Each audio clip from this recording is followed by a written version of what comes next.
প্রতি বছর জ্যৈষ্ঠ মাসের শুক্লাপক্ষের ষষ্ঠী তিথিতে যে ব্রত পালিত হয় তাকে বলা হয় অরণ্য ষষ্ঠী, যার লোকাচারবশত নাম জামাই ষষ্ঠী। নমস্কার বন্ধুরা, আমি সায়নী, লিভিং উইথ সায়নীর আরও একটি নতুন পর্বে তোমাদের সকলকে জানাই অনেক স্বাগত।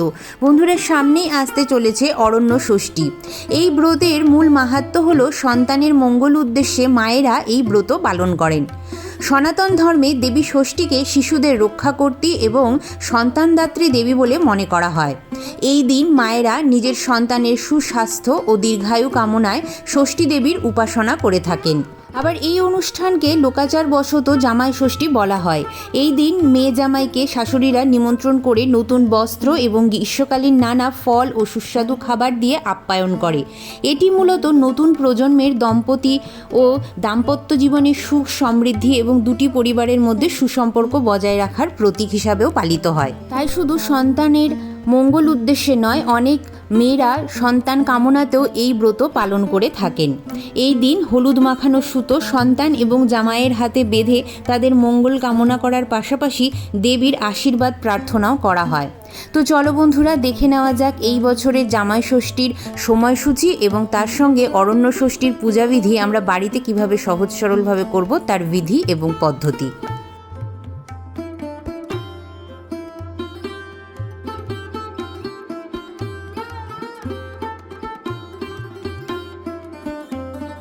প্রথমেই বলে রাখি বন্ধুরা, এই পূজা কিন্তু বটতলা ষষ্ঠীতলায় করা হয়ে থাকে, অথবা তুমি তোমার উঠোন বা তোমার ছাদে একটি বটের ডালকে টবের মধ্যে পুঁতে এই পুজোটা সম্পন্ন করতে পারো। আর সামনে অবশ্যই দিতে হবে একটু আলপনা। তবে আজকে আমি আমার শ্যুটের সুবিধার্থে ঘরের মধ্যেই এই পুজোটা করে দেখাচ্ছি। পূজাবিধি শুরু করার আগে আমি করব আচমন। আচমনের দ্বারা আমি দেহ এবং মুখকে শুদ্ধকরণ করে নেব। হাতে নিচ্ছি গঙ্গা জল, বলছি তদ্বিষ্ণু পরমং পদম সদা পশ্যন্তি সুরয় দিবিব চক্ষুরাতম ওম বিষ্ণু ওম বিষ্ণু ওম বিষ্ণু। এবার হাতটিকে আবারও একবার গঙ্গা জল দিয়ে ধোবো এবং বিষ্ণু স্মরণ করে নেব।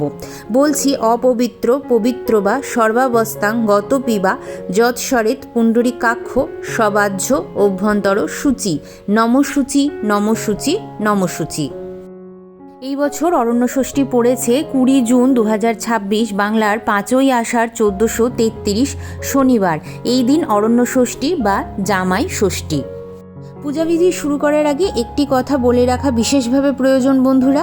এই পূজা পরিবার বা বংশ হিসাবে আলাদা আলাদাভাবে হয়ে থাকে, তাই কিছু নিয়ম হয়তো তোমাদের আমার সঙ্গে মিলবে, কিছু নিয়ম হয়তো মিলবে না।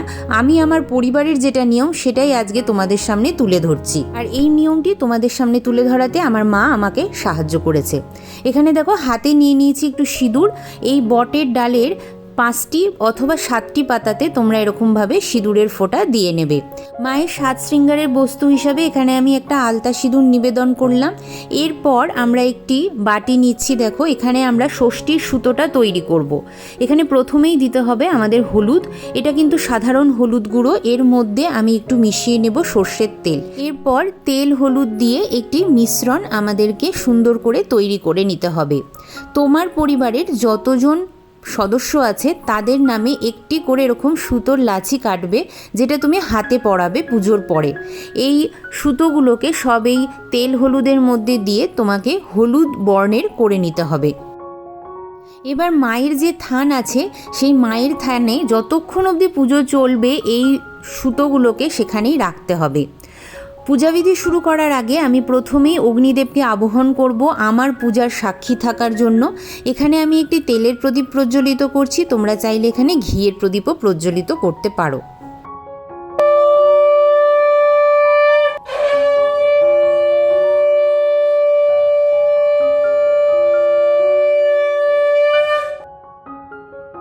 এই পূজা আমরা ঘট পেতে করব, তার জন্য দেখো সামনে একটু আমি গঙ্গা মাটি পেতে নিচ্ছি আর একটু সিঁদুরের ফোঁটা দিলাম, আর দিচ্ছি 3টি দূর্বা, তোমরা 5টি দূর্বাও দিতে পারো। একটু পঞ্চশস্য চারিদিকে ছড়িয়ে নিচ্ছি। একটি পিতলের ঘটে 3টি সিঁদুরের ফোঁটা দিয়েছি, জলপূর্ণ করেছি। একটি পিতলের আমসরা এবং পিতলের ডাব দিয়ে আজকে আমি ঘরটা পেতে তোমাদেরকে দেখাচ্ছি। তোমরা এই ঘরটি পানকলা দিয়েও পাততে পারো, হরিতকি দিয়েও পাততে পারো, অথবা শশীষ ডাব দিয়েও পেতে নিতে পারো।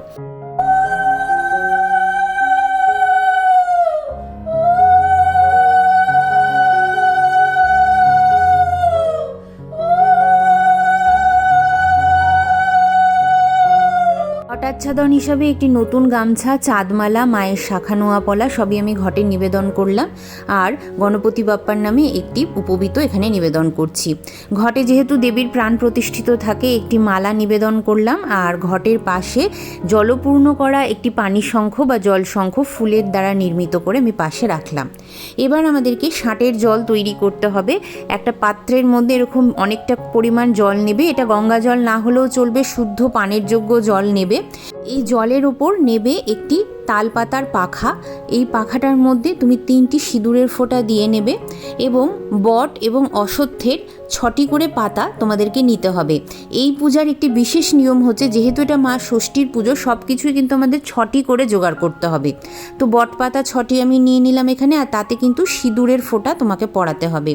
আর এখানে দেখো 6টি আমি পাকুড় পাতা জল দিয়ে ধুয়ে পরিষ্কার করে নিয়েছি, তাতেও কিন্তু আমি সিঁদুরের ফোঁটা দিয়ে নিলাম। এর উপরে আমি একটি পাকা আম রাখবো, যাতে আমি সিঁদুরের ফোঁটা দিয়ে নেব, এবং তার সাথে রাখবো আমি 60টি দূর্বা। অনেক বাড়িতে নিয়ম থাকে এই 60টি দূর্বার জায়গায় 126টি দূর্বা বা অনেক বাড়িতে 80টি দূর্বাও রাখা হয়। তো যার বাড়ির যেটা নিয়ম সে সেটা রাখবে। এছাড়াও অনেকে এখানে বাঁশের কলকে, খেজুর এবং তার সাথে করম চাও রাখেন। তো আমার বাড়িতে যেটা নিয়ম আমি সেটাই দেখাচ্ছি। তোমাদের বাড়িতে যদি কারোর সেই নিয়মগুলি থাকে অবশ্যই সেগুলো পালন করবে। আর এই 60 জলের পাত্রটিকে কিন্তু মায়ের ডান হাতের দিকে আর তোমার বাম হাতের দিকে স্থাপন করতে হবে। এবার আমি কিছু ফুলমালা নিয়ে এসেছি আজকে মায়ের পুজোর জন্য। মা তো আদ্যাশক্তি মহামায়ারই একটি রূপ, তাই মায়ের পুজোতে জবা ফুল, নীলকণ্ঠ ফুল এগুলো তোমরা রাখতেই পারো। কেউ যদি পদ্ম পেয়ে যাও সেটাও রাখতে পারো। তবে আজকে আমি যাকে ফুল দেওয়ার কথা বলেছিলাম সে খুব একটা বেশি ভালো ফুল আমাকে দেয়নি, সেটা আমি একটু পরে তোমাদেরকে দেখাচ্ছি। তো সেই ফুলগুলো যদি জোগাড় করতে না পারো তাহলে এরকম হলুদ গাঁদা ফুল বা লাল রঙের বা কমলা রঙের যে গাঁদা ফুলগুলো হয় সেগুলো তুমি নিতে পারো। এখানে দেখো অপরাজিতা ফুল আর জবা ফুলের যা পরিস্থিতি সেটা আমি মায়ের পায়ে আজকে দিতে পারিনি, তো এগুলো আমি পরে সবই ফেলে দিয়েছিলাম। আমি কিন্তু শুধু গাঁদা ফুল দিয়ে আজকের পূজাবিধি সম্পন্ন করেছি। এই দিন ব্রতীরা পুজো হয়ে যাওয়ার পর লুচি, পরোটা, বিভিন্ন রকমের ফল, মিষ্টি, এমনকি ডালিয়ার খিচুড়ি, সাবুর খিচুড়িও খেতে পারো, সবজিও খেতে পারো। যেহেতু ষষ্ঠী তিথি তাই অন্নটা এই দিন কেউ গ্রহণ করো না। পুজো হওয়ার আগে অবধি নির্জলা উপবাস রাখতে পারো, বা যারা নির্জলা উপবাস রাখতে পারো না তারা চা, শরবত, ফলের রস, ডাবের জল খেয়ে থাকতে পারো। যেহেতু মায়ের চিত্রপট নেই, আমরা এই ঘটের মধ্যেই মায়ের চরণ দুটি ধুইয়ে দেব। 3বার এখানে জয় মা ষষ্ঠী বলে আমি মায়ের চরণে জল নিবেদন করছি। আর এরপরে যে লাল চন্দনটা বেটে রেখেছিলাম তাই দিয়ে মায়ের তিলকের বিধি সম্পন্ন করব। জয় মা ষষ্ঠী বলে আমি 3বার এখানে চন্দনের ফোঁটা মায়ের ঘটে নিবেদন করব। লাল চন্দন সহযোগে একটি ফুলের মালা আমি মাকে পরিয়ে দিচ্ছি। গাছের মধ্যে তো পরানো সম্ভব নয় বন্ধুরা, তাই এইভাবে আমি মাকে সাজিয়ে নিলাম। তোমরাই বলো মাকে কেমন লাগছে দেখতে।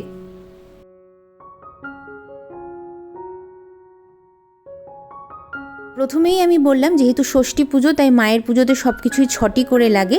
এখানে দেখো একটা ডালা আমি প্রস্তুত করছি। এই ডালাটা তোমরা বেতের ঝুড়িও নিতে পারো বা এই ধরনের একটা প্লাস্টিকের ডালাও নিয়ে নিতে পারো। তাতে আমাদেরকে মরশুমি 6 রকমের ফল দিতে হবে, যার মধ্যে আম, লিচু, জাম তো যেন থাকেই, আর যারা কাঁঠাল পেয়ে যাবে তারা কাঁঠালও রাখতে পারো। এছাড়াও আর 2টি ফল তোমরা নিজেদের মতন করে জোগাড় করে নেবে। এই ফলের ঝুড়িটি পুজো সম্পন্ন হয়ে যাওয়ার পর তোমার যে জ্যেষ্ঠ সন্তান অর্থাৎ বড় যে সন্তান আছে তার হাতে দেবে, এবং যাদের জামাই হয়ে গেছে তারা জামাইয়ের হাতে দেবে। জ্যেষ্ঠ সন্তান যদি মেয়েও হয় তার হাতেও যেন এই ফলের ঝুড়িটা যায়, যদি তোমার এখনো অবধি জামাই না এসে থাকে। আর যদি জামাই এসে থাকে তাহলে জামাইয়ের হাতেই এই ফলের ঝুড়িটি তোমরা দেবে। আর এখানে দেখো জল মাকে নিবেদন করে দিচ্ছি। এছাড়াও আর এই ফলের ঝুড়ি এবং এই যে তোমার যে জলটা, এটা কিন্তু মায়ের ঘটের বাম পাশে স্থাপিত করতে হয়। এই পূজায় মাকে 6টি মিষ্টি দিতে হয়। সেটা তুমি 6 প্রকারেরও দিতে পারো, অথবা তুমি একই প্রকারের মিষ্টি 6টা কিনেও দিতে পারো। তো আমি আজকে একই প্রকারের মিষ্টি 6টা নিয়েছি। এখানে আমি বেকড রসগোল্লা নিয়েছি 6টা। তো এটা আমি মাকে নিবেদন করব।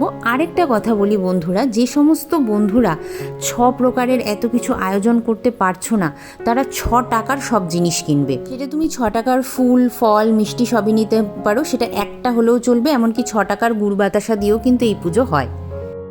ওম গাং গণেশায় নমো, ওম গাং গণেশায় নমো, ওম গাং গণেশায় নমো, এই মন্ত্রটি বলে আমরা প্রথম পূজ্য গণপতিকে পুষ্পাঞ্জলি দিয়ে নিচ্ছি।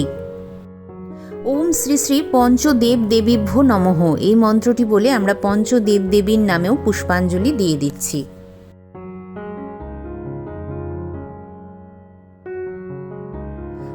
গৌরাভাং দ্বিভুজাং ষষ্ঠী নানা অলঙ্কার ভূষিতাম সর্বলক্ষণ সম্পন্ননাং পিনোনত পয়োধরাম দিব্যবস্ত্র পরিধানাং বাম ক্রোড়ে সুপত্রিকাম প্রসন্ন বদনাং ধ্যায় জগদ্ধাত্রী সুখপ্রদম। 3 বার আমরা পুষ্পাঞ্জলি দেব বন্ধুরা এই মন্ত্রটি পাঠ করে।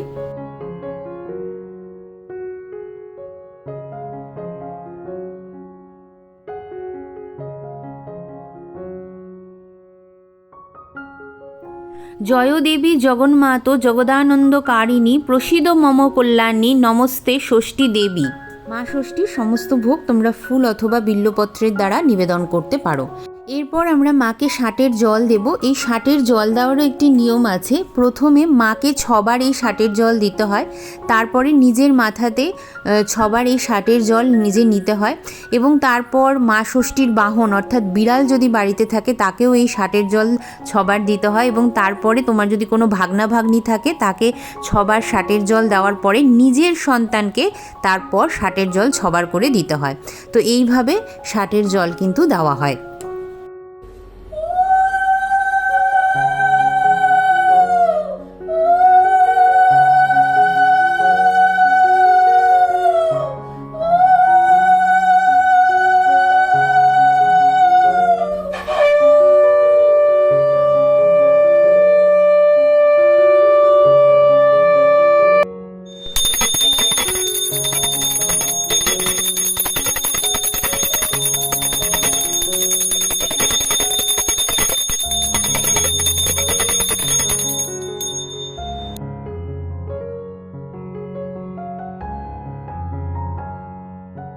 আরতি সম্পন্ন হওয়ার পরে আমি হাতে নিয়ে নিয়েছি মেয়েদের ব্রত কথা। এর মধ্যে আছে জামাই ষষ্ঠী বা অরণ্য ষষ্ঠীর ব্রত। হাতে ফুল এবং দূর্বা নিয়ে আমরা মায়ের ব্রত কথা পাঠ শুনব। এক ব্রাহ্মণীর 3 ছেলে আর ছেলের বউ ছিল। তিনি 3 বউয়ের ভেতরে ছোট বউয়ের খাবার জিনিসের ওপর খুব লোভ ছিল। ঘরের খাবার জিনিসে নিজে চুরি করে খেত আর সমস্ত দোষটা চাপিয়ে দিত বাড়ির পোষা একটা কালো বেড়ালের ওপর। বেড়ালটা ছিল মা ষষ্ঠীর বাহন। সে রোজ গিয়ে মা ষষ্ঠীকে এই চুরি করে খাবার কথা সব বলে দিত, কিন্তু ছোট বউ নিজের দোষ কখনো স্বীকার করতেন না। এমনি এক জ্যৈষ্ঠ মাসের শুক্লপক্ষের ষষ্ঠী তিথিতে অরণ্য ষষ্ঠীর ব্রতের দিন এসে পড়ল। ব্রাহ্মণী ব্রত করবে বলে বাড়িতে আনন্দ উৎসব। ব্রাহ্মণী পুজোর জন্য নিজের হাতে পায়েস, মিষ্টি, নাড়ু ইত্যাদি তৈরি করলো এবং ছোট বউকে বলে গেল, আমি স্নান সেরে আসা অবধি তুমি ততক্ষণ এখানে বসে থাকো যেন বিড়ালটা কোনো জিনিসে মুখ না দেয়। ব্রাহ্মণী চলে গেল স্নান করতে। এদিকে সব ভালো ভালো খাবার দেখে ছোট বউ আর লোভ সামলাতে পারলো না। মিষ্টি, ক্ষীর, পায়েস, দই যা পারলো তাড়াতাড়ি খেয়ে নিল আর একটু দই বিড়ালটার মুখে মাখিয়ে দিল। এইদিকে ব্রাহ্মণী স্নান সেরে এসে দেখলো খাবারগুলি সব কে যেন খেয়ে নিয়েছে। ব্রাহ্মণী ছোট বউকে তখন জিজ্ঞাসা করলে বউ বলল, পুজোর সব মিষ্টি আমি কে খাবে মা? আমি একটু অন্যমনস্ক হয়েছিলাম, বিড়ালটা এসে সব খেয়ে নিয়েছে, ওই দেখুন না ওর মুখে সব লেগে রয়েছে। এই বলে বিড়ালটাকে সে 2-4 ঘা দিয়ে দিল। শেষে ব্রাহ্মণী আবার সব নতুন করে জোগাড় করে পুজোয় বসলো। এদিকে বিড়ালটা কাঁদতে কাঁদতে বনে চলে গেল যেখানে ছিল দেবী অরণ্য ষষ্ঠী। সেখানে গিয়ে এসে সব কথা বলল। মা ষষ্ঠী সব শুনে বলল, আমি সবই জানি, তুই কাঁদিস নে, আমি শিগগিরই ছোট বউকে এর প্রতিফল দেব। এই ঘটনার কয়েক মাস পরেই ছোট বউ গর্ভবতী হলো এবং 10 মাস 10 দিন পরে সে একটি চাঁদের মতন ছেলে প্রসব করলো। ব্রাহ্মণী নাতির মুখ দেখে খুব খুশি এবং গরিবদের দেখেও দান ধ্যান করলো। এদিকে ছেলে কোলে নিয়ে ছোট বউ ঘুমালো। সকালবেলায় ঘুম ভাঙতেই দেখলো ছেলে আর তার কোথাও নেই। শাশুড়ি বউয়ের খুব ভাবনা হলো। তারা বেশ কয়েকজন লোক নিয়ে চারিদিকে খোঁজাখুঁজি করলো, কিন্তু ছেলেকে আর পাওয়া গেল না। এই রকম করে ছোট বউয়ের পরপর 7টি ছেলে ও 1টি মেয়ে হলো, কিন্তু সবই কোথায় যেন হারিয়ে গেল। রাত্রে ছেলে কোলে ছোট বউ শুলেই অমনি সকালবেলায় সে বেপাত্তা হয়ে যেত। ওদিকে পাড়া শুদ্ধ লোক বলতে লাগলো, ছোট বউ নিশ্চয়ই রাক্ষসী, ছেলেগুলোকে নিশ্চয়ই রাতের বেলায় সে খেয়ে ফেলে। এই দেখে ছোট বউয়ের ভীষণ দুঃখ হলো। এমনই মনের দুঃখে একদিন সে বনে গিয়ে কাঁদতে কাঁদতে লাগলো এবং মা ষষ্ঠীকে ডাকতে লাগলো, তুমি আমার 7 ছেলে মেয়েকে ফিরিয়ে দাও মা, কেন তুমি তাদেরকে কেড়ে নিলে? আমাকে তুমি নিয়ে যাও, আর না হলে আমাকে তুমি ছেলেকে ফেরত দাও। ছোট বউয়ের এই আক্ষেপ দেখে মা অরণ্য ষষ্ঠীর দয়া হলো। তখন তিনি এক বুড়ির রূপ ধারণ করলেন এবং তার কাছে এসে বললেন যে, বনে বাদারে বসে তুমি কাঁদছো কেন মা? ছোট বউ তখন সমস্ত ঘটনা মা ষষ্ঠীকে খুলে বললেন। মা ষষ্ঠী বললেন, ওরে বেটি, আসল কথাটি তুই সব লুকিয়ে রাখলি। তুই যে লুকিয়ে লুকিয়ে মাছ, দুধ, পুজোর মিষ্টি সব নিজে খেয়ে ফেলতিস আর নাম দিতিস আমার ওই কালো বিড়ালটার উপরে, সেই কারণেই তোরা যেই দুর্দশা।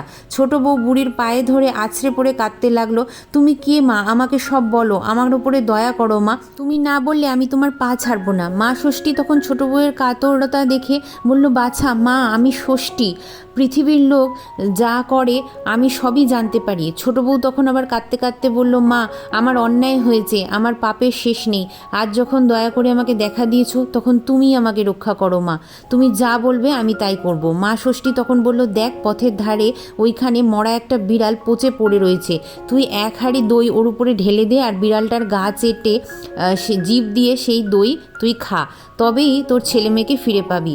এই কথা শুনে ছোট বউ একটুও দেরি করলো না, এক হাঁড়ি দই এনে সেই পচা বিড়ালটার গায়ে ঢেলে দিল এবং পরে জিভ দিয়ে চেটে সেই দই পরিষ্কার করে দিল। মা ষষ্ঠী ছেলে মেয়েকে নিয়ে দাঁড়িয়েই ছিল, সেই ঘটনাটি দেখে ছেলে মেয়েকে ফেরত দিল এবং বলল, এই অমৃত দই নিয়ে যে সকলের কপালে একটা ফোঁটা দিবি, এতে তোদের সুখ এবং আনন্দ বৃদ্ধি পাবে। আর কখনো পুজোর জিনিস লুকিয়ে খেয়ে আমার বাহনের নামে দোষ দিবি না, ছেলে মেয়ে দূর হ, মরে যা কখনো বলবি না, অন্য কাউকেও যদি বলতে শুনিস তাকেও বাধা দিবি, বলবি মা ষষ্ঠীর দাস, 60 বলবি। এই সব বলে মা ষষ্ঠী অদৃশ্য হলেন। এরপর ছোট বউ তার 7 ছেলে মেয়েকে নিয়ে শ্বশুরবাড়ি ফিরল এবং শাশুড়িকে প্রণাম করলো এবং শেষে ষষ্ঠী মায়ের সব কথা শাশুড়িকে জানালেন। পরের বছর জ্যৈষ্ঠ মাসের শুক্লপক্ষের ষষ্ঠী তিথিতে খুব জাঁকজমক করে ছোট বউ অরণ্য ষষ্ঠীর ব্রত করলেন এবং মেয়ে জামাইকে আনিয়ে জামাইয়ের কপালে দইয়ের ফোঁটা দিলেন। সেই থেকেই মা ষষ্ঠীর অরণ্য ষষ্ঠীর মাহাত্ম্য চারিদিকে ছড়িয়ে পড়ল। এই ব্রত জামাই ষষ্ঠী বা ষষ্ঠী বাটা বলা হয়। এই ব্রত ছেলেমেয়ের মায়েরা পালন করলে ছেলেমেয়ের প্রভূত কল্যাণ সাধন হয়। হাতে রাখা ফুল ও দূর্বা আমরা মায়ের চরণে নিবেদন করব। তো বন্ধুরা, এরপরে আমরা যে এই যে হলুদ রঙের সুতোগুলো বানিয়েছিলাম সেগুলো না মা ষষ্ঠীর গায়ে একটু ছুঁইয়ে নিতে হয়। তো আমি প্রত্যেকটা সুতোই দেখো এই গাছের ডালের মধ্যে একটু খানিকক্ষণের জন্য রেখে দেব। এরপরে তোমরা ভোগ নিবেদন করবে এবং ভোগ নিবেদন করার পরে তো আমরা বন্ধুরা মানে সেই জায়গা থেকে কিছুক্ষণের জন্য সরে যাই। তো সরে যাওয়ার পরে তোমরা যখন আবার ফিরে আসবে তখন এই সুতোগুলো কি নিজের সন্তানের হাতে পরাও বা বাড়ির অন্যান্য সদস্যের হাতে পড়াও, তখন তুমি এটা পরিয়ে দেবে। তো বন্ধুরা, এই ছিল আমার অরণ্য ষষ্ঠীর একেবারে সহজ সরল পূজাবিধি। কেমন লাগলো অতি অবশ্যই আমাকে লিখে জানিও। ভিডিওটি ভালো লাগলে লাইক শেয়ার করতে ভুলো না। যারা আজকে আমাকে নতুন দেখছো তারা প্লিজ আমার চ্যানেলটিকে সাবস্ক্রাইব করে আমার পাশে থেকো, আমার বন্ধু হয়ে যেও। চলো বন্ধুরা, দেখা হবে আরও একটি সুন্দর পূজাবিধির সঙ্গে। ততক্ষণের জন্য তোমরা সবাই খুব ভালো থেকো, সুস্থ থেকো। মা ষষ্ঠীর দয়া তোমাদের সকলের গৃহে থাকুক, তোমাদের কোল আলো করে থাকুক তোমাদের সকলের সন্তানরা নিরোগ হোক, সুস্বাস্থ্যের অধিকারী হোক এবং দীর্ঘায়ু হোক এবং সকল কার্যে তারা সফলতা পাক, এই কামনা নিয়েই আমি সায়নী আজকের ভিডিওটি এখানেই শেষ করছি।